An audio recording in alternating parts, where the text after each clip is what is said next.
recognize the ranking member for opening statement. I yield to the ranking member for an opening statement. I yield back. Good morning, Madam Chair. Thank you, Madam Chairman. Distinguished gentlelady from California, Mary Bono. Gentlelady is recognized. Chair now recognizes the lady from California is recognized. I'm pleased to introduce Congresswoman Mary Bono, former U.S. Representative for California's Inland Empire and Desert Region from 1998 to 2013. Mr. Speaker, I yield myself such time as I may consume. Gentlelady is recognized. Welcome to Sagely Speaking. I'm your host, Mary Bono, and I'm so happy you're here. On this podcast, I hope to bring you insightful conversations with a variety of guests from all walks of life, people with stories, wisdom, and perspectives that inspire and inform.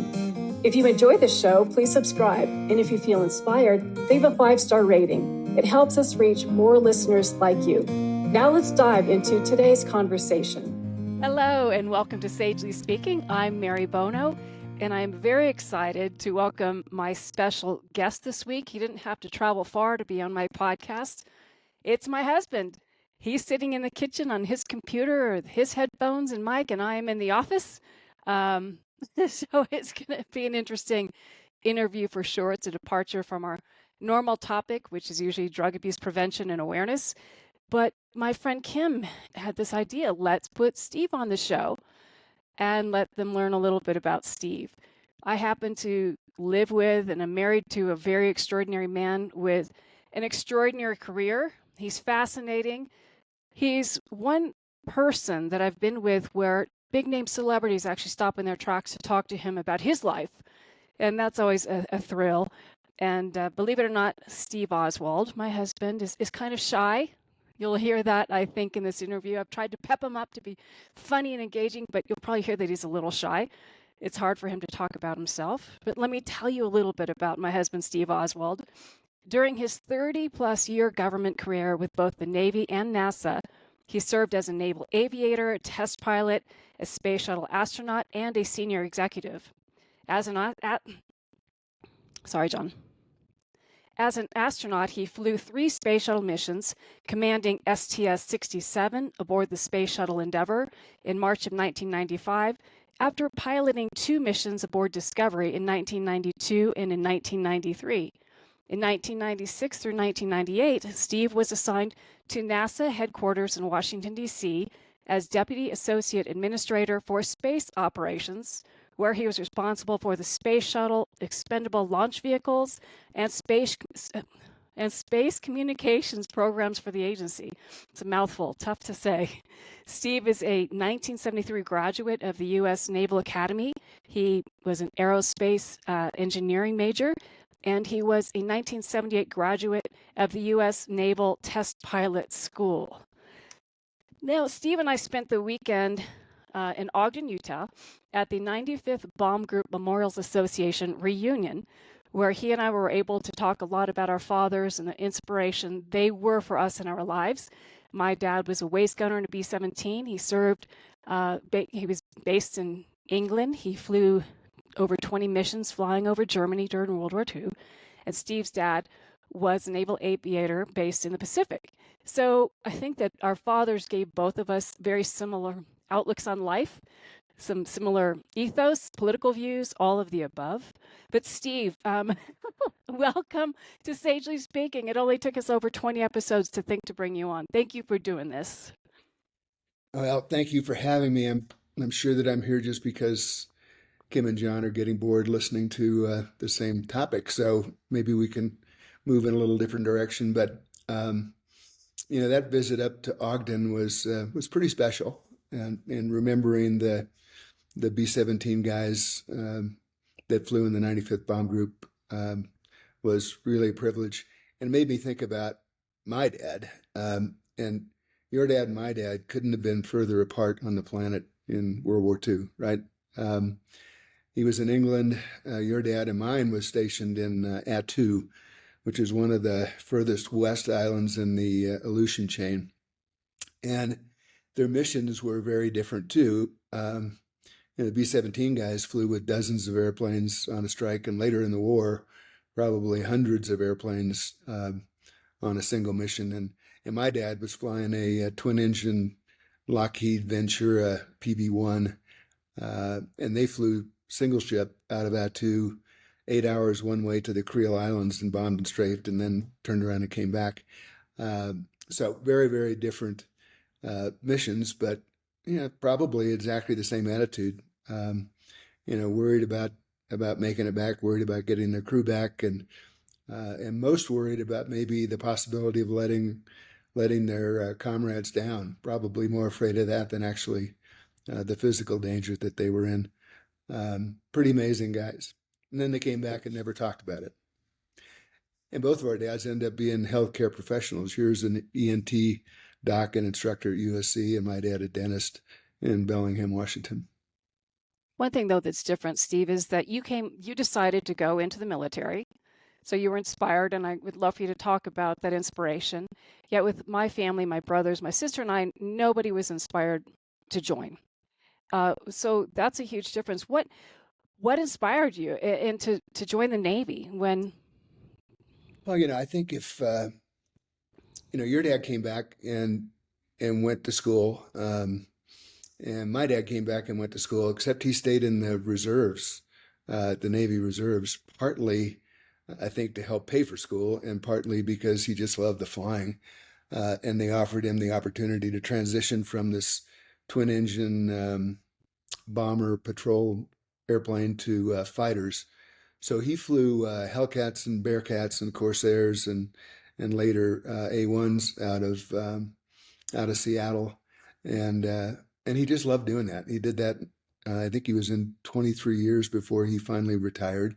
When he was finally taken out of a flying job and decided that if he was going to spend time away from his family and not be able to fly, that it was better to retire. So, but he used to fly some of those airplanes with a single airplane or as many as 4 right down our street in Bellingham. And he was low enough that I could see his face in the cockpit. So the rules were very, very different then than they are now in terms of the how low you were able to fly, and not that they were any safer than we would be if we were doing it, but if I had done that during my flying career, I'd have probably been putting my wings on the table and hanging up the flying business. Wait, for the record, are you saying you never flew too low? See, I know some of these answers before I ask you the question. So, well, I think I flew lower than was smart on a good number of occasions, but never down anybody's, domestic street. But plenty of times lower than we should have when we were overseas. Yeah. I know, my dad probably would have loved to have been a pilot. Instead, he was, asked to serve as a waist gunner in a B-17 crew. And I think that probably was a huge difference with your dad's absolute love of flying and then yours after that. So you decided to go to the Naval Academy and pursue the same career path. Yeah, and I was very lucky. My eyes when I was accepted to the Naval Academy weren't good enough to go flying. And somehow over the course of the 4 years there, my eyes went from like 2025 to 2015. And I was able to go ahead and get into flight school and carry on from there. But, I think if you spend a lot of time thinking about what you've done and what you've been able to do, if you're honest with yourself, I think that a lot of times there's a lot of luck involved. Yeah, there's some hard work, but I was tremendously lucky in the airplanes that I got to fly and the people that I got to fly with, and the opportunities came along, and if you take advantage of those opportunities, you get to do some pretty extraordinary things. So what role does teamwork and communication play in your work, your former work as a naval aviator, especially during missions and carrier operations? Well, it's all about teamwork, really. And the teamwork, the bigger team, includes everybody on the ship, and there are 4,500 people on Midway, I think, when I was there, and there are probably 5,500 on the bigger ships now. But the mission doesn't get done without each and every one of those guys, and the folks that you get to know the best are the ones that you fly with, of course. But the maintenance guys are keeping you alive, day in and day out. as are the folks that are directing airplanes on the flight deck. And the flight deck of an aircraft carrier is probably among the most dangerous places to work in the world. Not so much for the guys in the airplanes, but for the guys that are working, whether they're moving chains around as plane captains or whether they're directing traffic as yellow shirts. It's pretty awe-inspiring to see those guys out there in all kinds of weather and dead of night. But in terms of flying airplanes, if you lost a radio back in those days, you were kind of out of luck in terms of getting back aboard, unless you could fly somebody's wing down to where you could see the ship and land. And that happened on more than one occasion. So yeah, you're kind of dependent on each other to keep surviving. Well, I think you love the word camaraderie. I hear you use it a lot. And can you describe that camaraderie and the sense of duty among the naval aviator community and within the greater aviation community as a whole? I know you love camaraderie, and you tease me because we say to each other, "My good friend," and for you, your good friend had some near-death experience, and you saved each other's lives, and you lived to tell the tale. And for me, a good friend, you joke with somebody maxed out to my campaign. So you love to point out that difference between politics and the military career. But what about that camaraderie to this day? You were close with all these folks, or? Oh yeah, I mean yes, and it's pretty special, the bond between the folks you get to fly with, whether you're flying in space or you're flying off of a ship. And the teamwork that's required to get any of those things done. And it's all wrapped around this term mission. And I've been incredibly fortunate to have 3 jobs in which mission was a bigger deal than, work. Like you show up and you put in your 8 hours and 40 hours a week and go home. We had missions, and sometimes it took 80 hours a week or more. And that's pretty special. And that, I think the whole camaraderie thing gets wrapped around the mission. And having done the mission together as a team, and there's a pretty special bond there. So through those experiences, how was your perspective on leadership, discipline, and dedication forged? Obviously, very mission focused, but I'm assuming that the skills you learned aboard the Midway and during that career led you to your career with NASA, and those attributes stayed with you forever and were very positive. Yeah, I mean, this is the lucky thing. And sometimes, I say it a lot, better to be lucky than good. Being good helps, but, I was incredibly fortunate to be ordered into a squadron, and you have no control over that. The Navy sends you where they need you. But we had probably 2 of the best commanding officers, certainly on that ship. So for most of the time that I was in that squadron, these 2 guys were the leaders that were running the show, and they were awesome. They were great pilots. They could both write. They had a great moral outlook on why we were doing what we were doing and how we were going to do it. I just was awed by these guys, and that leadership that they demonstrated trickled down through the department heads to the junior officers, and to the lowest ranking enlisted guy in the squadron. It was pretty amazing to watch. And you can learn an awful lot by watching somebody who is just a natural leader. And so I was lucky enough to have a good number of them around. And, when it got time to leave there, I was thinking I wanted to do one of 2 things. One of them was to go with the Blue Angels, because I've always thought they're pretty cool.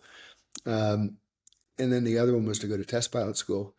And it turned out that our air wing commander was a graduate of the test pilot school, and he was one of the mole astronauts that went back to the Navy because they canceled the program. So he had been through test pilot school and selected as an astronaut. And he wrote one of my letters of recommendation to the test pilot school selection thing. And when I got into TPS, I was probably the youngest, most junior guy to have been selected for that in a long time. I hadn't even been selected for lieutenant yet. So it was pretty amazing to roll into that. And I wouldn't have been selected if I hadn't been on that one ship either, because it was the middle of a gas crunch and we were the only people with fuel. So we got to fly a lot and we got to do a lot of carrier landings. So we were a leg up on everybody else in the Navy. Well, I know you love to say it's better to be lucky than good, but I think in your case, you're both lucky and you're really good. So it's where success is where luck and preparedness meet, right? That's for sure. But can you talk, so test pilot school, what did you fly? What was your favorite plane?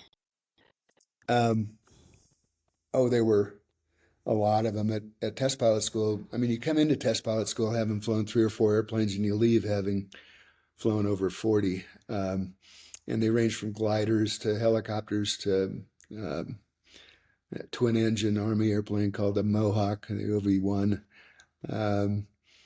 And we flew the T-38 that I ended up flying for NASA for a long time. And, the T-38 has, I have more hours in the T-38, an Air Force airplane, than I have in any other single airplane. But it was fun to fly the T-38 when I was there. I flew the F-4 and, of course, the F-18 once I was out of TPS. So lots of great airplanes. Well, we're going to transition now into space. If we can, I think it's interesting. How did you make that jump from test? And by the way, audience, my friends, yes, I know most of these answers already, but I think they're very interesting. So I'm going to ask him, yes, I know some of these answers. Forgive me. I'm just trying to get out of him some interesting stuff. So Steve, how did you go from test pilot school to NASA? Was it easy? Was it overnight? Was it overnight success? No. It is for some people. If you have just exactly the right degree and you have, you've come along and you fill a square perfectly for them, then yeah, you can get picked up on the first try. I went down and interviewed.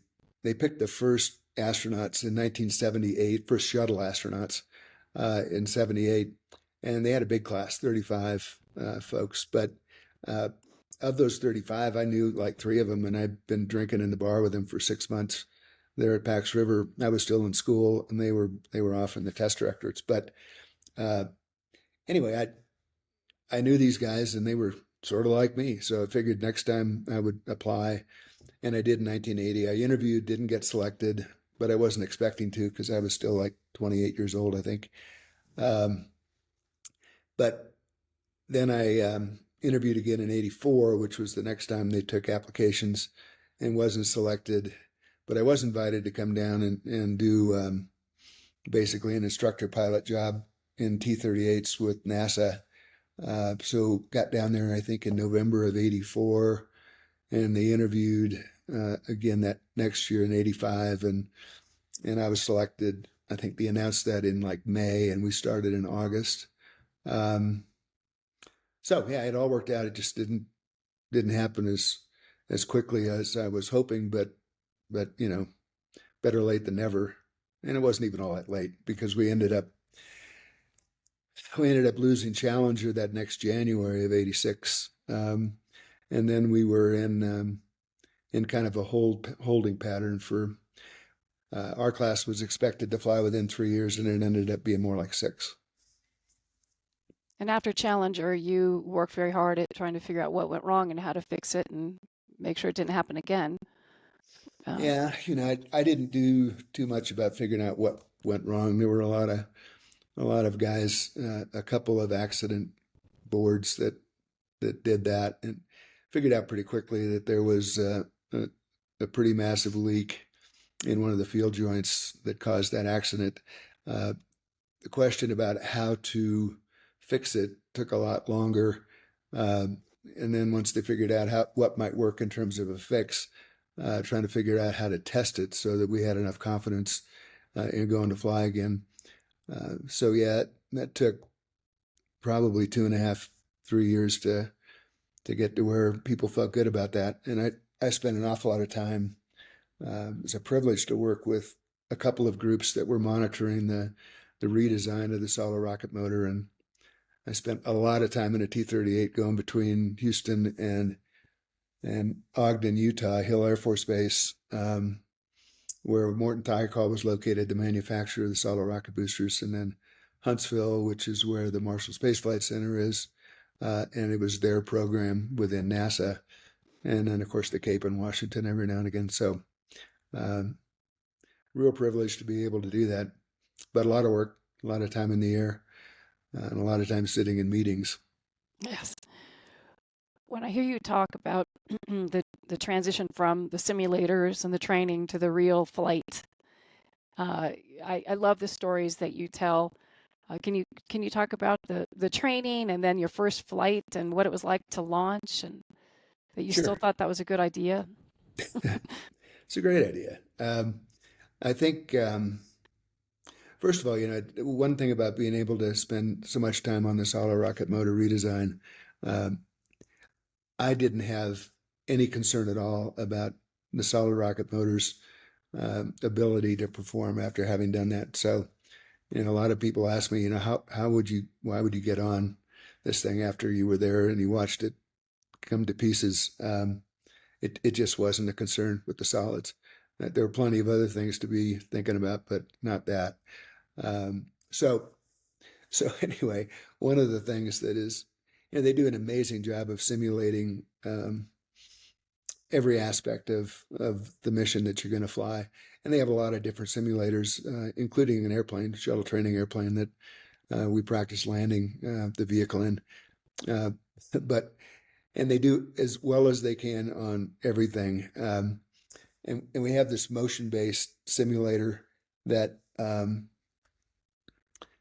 during ascent, it would rumble a little bit as the boosters were taking you up.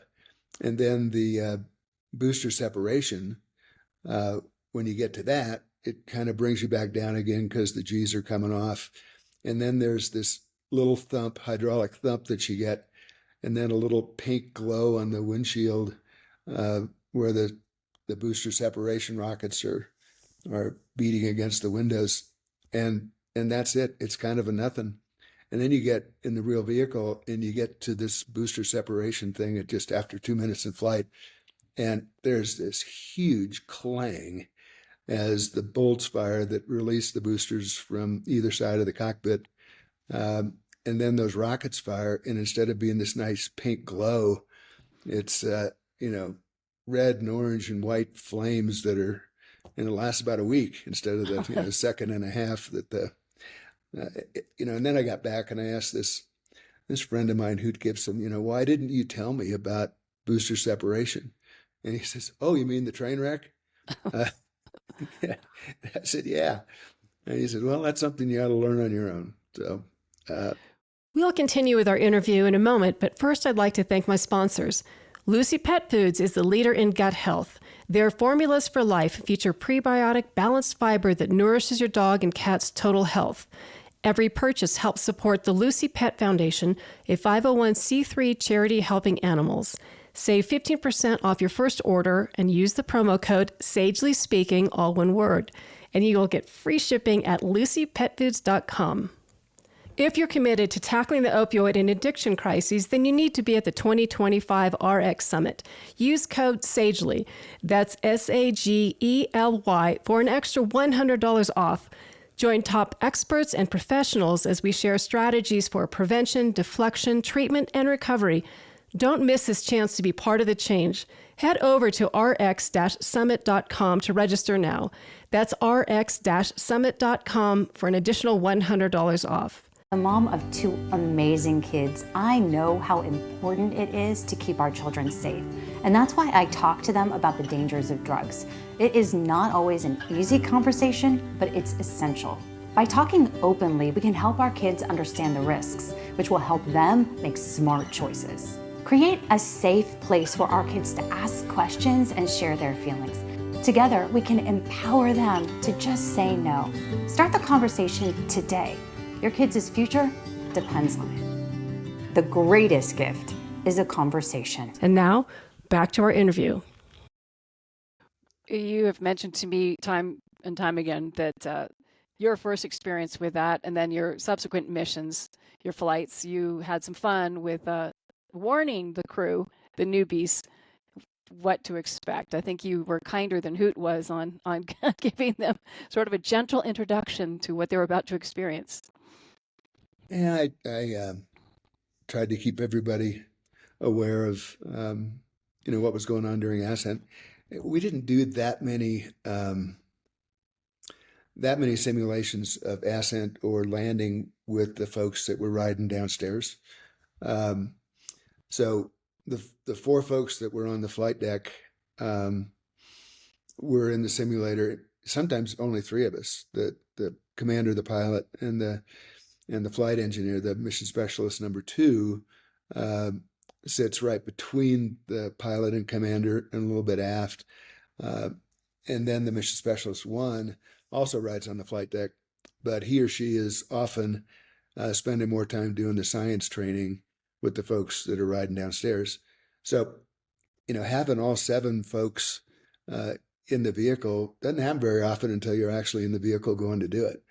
And so I thought bringing the 3 folks along that were riding downstairs was probably a good idea, let them know where we were and what was going to happen next.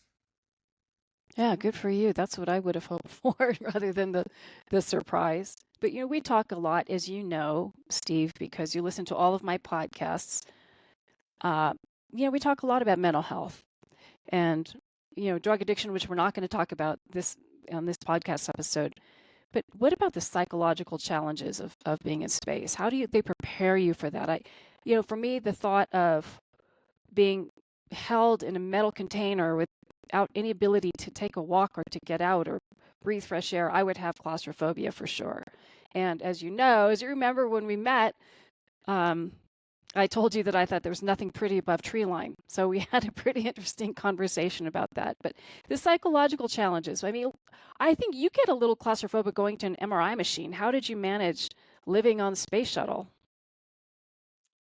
It's a lot different than an MRI machine. But, it's not like you don't have a view, right? It's just spectacular looking out the window, and it doesn't matter whether it's daytime or nighttime, it's still spectacular. And so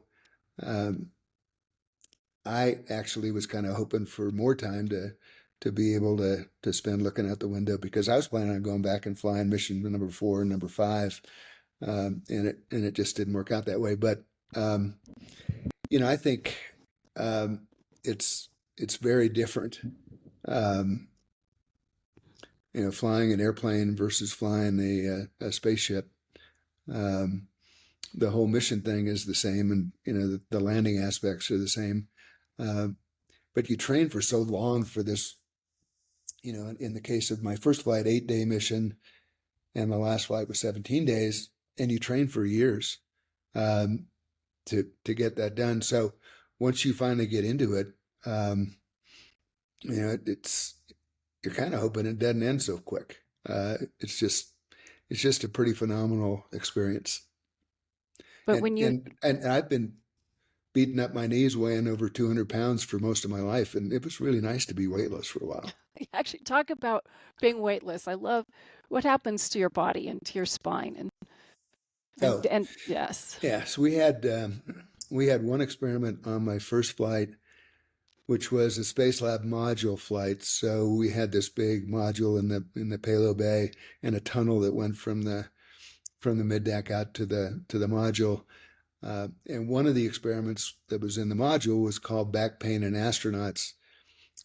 And one of the things they wanted to know was how much the vertebrae expanded as you were spending time on orbit. And it turned out that over the first 3 days, I think, of that flight, I grew 3.5 inches. So I went from being 6'1" to, 6'4.5", I guess, right? And that was a little bit uncomfortable, as the muscles had to unload and give up, as the discs are trying to expand the vertebrae, and it's not all in the back, the knee joints and the ankle joints and the neck all contribute to that 3.5 inches, but it took about 3 days to stretch out to that height, and it took about half a second to give it back once we were back on the ground, which was really uncomfortable on that first flight. But oddly, I didn't notice it on flight 2 and flight 3 when I came home. But you seem to be rare. I don't know what the numbers are of astronauts who experience space adaptation sickness.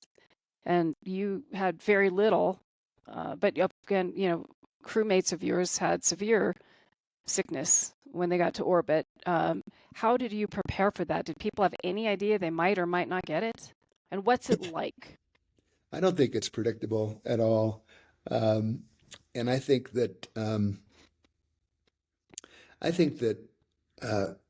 people who can fly good instruments in an airplane are generally not as susceptible to space adaptation sickness because they train themselves to believe their eyes and not their ears.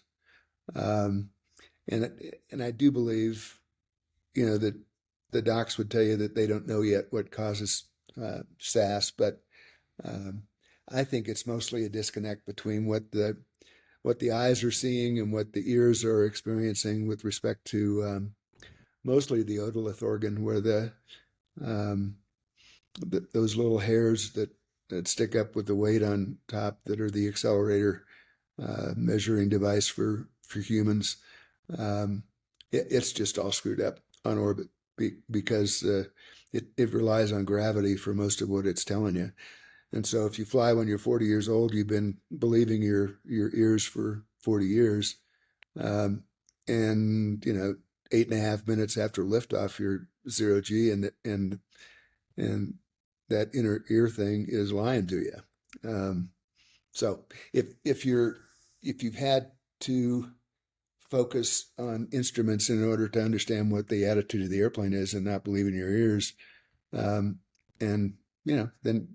then I think you do a little bit better on orbit. Well, to me, it reminds me, it's probably a silly comparison, but it reminds me of morning sickness during pregnancy. And that's not a lot of fun. So I can't imagine what the SAS is even like for folks, and that they'll do it once and then do it again. But Steve, you talked about the window and the view of the Earth. How many sunrises and sunsets would you see in a day? And also, how did seeing all of that, seeing the Earth from above, how did that change your perspective on life in the world? I'd like to say profoundly, but I think my perspective had already started to morph a little bit just from seeing photographs that other folks had. But it is profound just to see the Earth from that vantage point. And the answer is 16 regarding the number of sunsets and sunrises every day, but they're really quick. So it's pretty phenomenal doing, you're traveling over the Earth at 5 miles a second. It doesn't seem like it's all that fast because you're a couple hundred miles up, but it's pretty phenomenal. And I think that if you look at the limb of the Earth where the atmosphere is around the curvature of the Earth, and you see the sun rising or setting in that, and realize that that's all that's keeping us alive on planet Earth is that little thin strip of atmosphere. And space is just a really nasty place. If you're going to go outside in it, you need to have a very special suit on. When you're on orbit, the sunny side of the orbiter is plus 250 degrees and the shady side of the orbiter is minus 200 degrees. That's a huge temperature gradient. So uh, it's worth taking care of. I'm not a bomb throwing environmentalist, but I've always been told since I was a kid that you leave the campground cleaner than you found it. And I think that when you can make choices that will positively affect the environment, then you ought to make that good choice. How about geopolitical lines? I kind of like being a moderate. No, I don't mean your political philosophy. You could go on to that, but I mean when you're looking at the Earth from above, or there are no lines depicting nations, or That's true. That's true. There are no geographical, political boundaries, and that's one of the things that that you feel a little bad about. It just doesn't make any sense that we end up. At the time we were doing that, they were doing a lot of killing of each other in the Eastern Mediterranean, and they've been doing that for hundreds of years. And it's kind of like where we are now. We have enough things to worry about without deciding that we ought to be going to war against each other. It just doesn't make any sense. So I don't know. I guess that's about as political as I get in terms of it is kind of interesting though, as you're flying over the Pacific and you're coming across the coast of South America, and it turns from just nothing but water to mountains and then rivers and plains and another ocean and the next thing you know, you're flying over Africa. It's pretty phenomenal. And I was on this lucky theme. 2 of my 3 flights, we flew at a 57-degree inclination. So, and that's as high as the shuttle can get unless you do something pretty extraordinary, which they did on one mission. Got to like 62 degrees, I think. But 57 degrees will get you from the Aleutians. You can see the Aleutians, fly right over them, down to the Cape Horn in terms of the amount of geography that you're going to get north and south. And that's pretty phenomenal. In contrast to that, my last flight was flown at 28 degrees. And if you look at the map from 28 north to 28 south, it's mostly water. And so it's not nearly as interesting as the first 2 flights in terms of looking out the window. You mentioned, you don't get too political, and I just thought I'd throw in a very funny story. At least it was funny to me. I think it was to you too. There was a moment, you and I were newly together, and Speaker of the House at that time, John Boehner, was trying to recruit you to run for Congress. And we were newly together. I said to myself, I didn't give him my opinion. I said to myself, if he runs, then I'm out of here. I'm just done with politics. But you came to your own conclusion, and a few friends gave you some sage advice after you pondered if you should run for Congress for a while. And thank God you came out with the right decision. But what did your friends tell you? Well, I don't think I can use the exact language, but we ended up having dinner with a half a dozen good friends who were all of them, I think, government employees in various agencies. A couple of it's a 3-star and a 2-star, I think. Anyway, so I was telling them what I was thinking about running for Congress in this district in Houston, and they listened very politely. And then one of them said, "Steve, you've had 3 great jobs in your life. What the F are you thinking about?" and so I walked away from that opportunity, thankfully. Yes, thankfully, because here we are, you in the kitchen and me in the office. But back to space.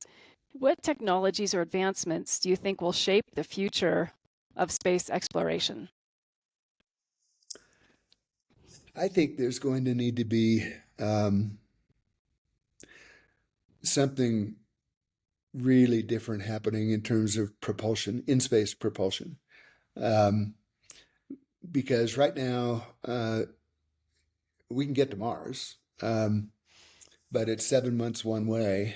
And then if you're going to spend any meaningful time on the surface of Mars, it ends up being a 3-year mission, which is really painful. I mean, it's one thing to go fly a 17-day mission in shuttle and you're looking down at the Earth and it's right there.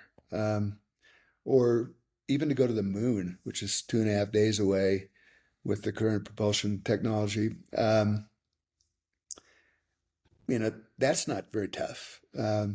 3 years going out to Mars with no immediate communication. I mean, it's far enough away that the lag, even at speed of light, is measured, and I don't know what the actual number is, but it's measured in minutes.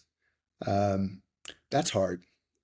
So we're going to need to figure out how to get there more quickly, get back more quickly. And if we're ever going to go further than Mars, we got to do something dramatically different than chemical propulsion. So I think that 3-year mission is going to be.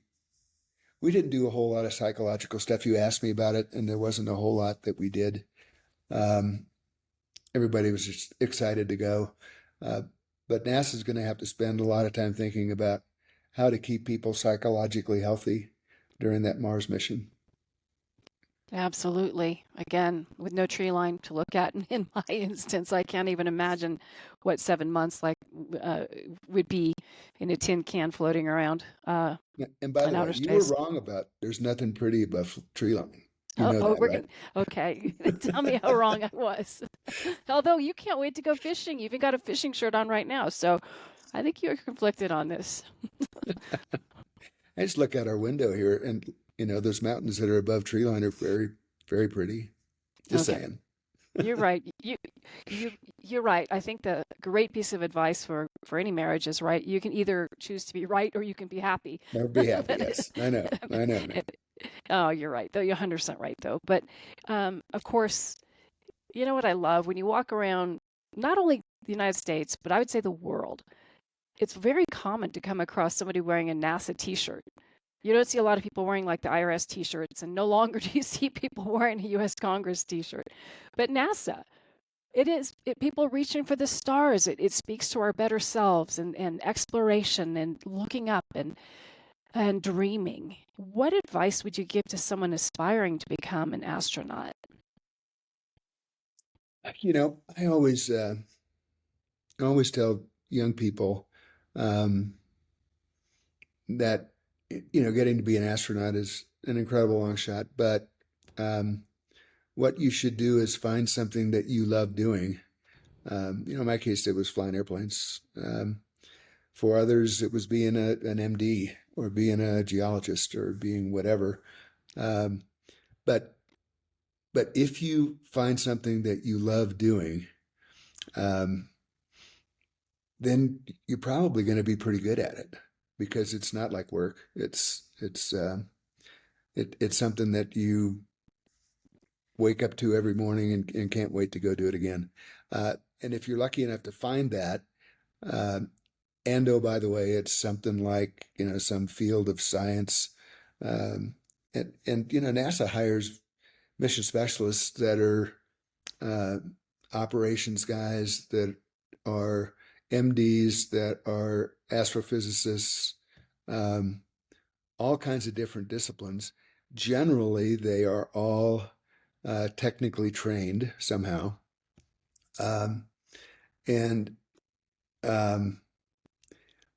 Except for the teachers, I think all of them that have ever flown with NASA have had some kind of a technical degree.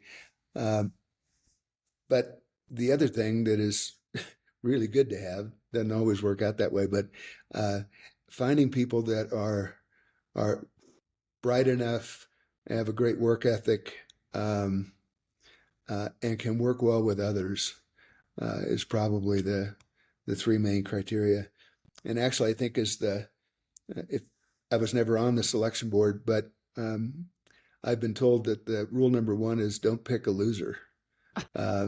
So, yeah, and that, is most of the folks that come into the out of the military, and all of the pilot astronauts come out of the military, in order to do well individually in the military, generally the unit that you're in needs to do well.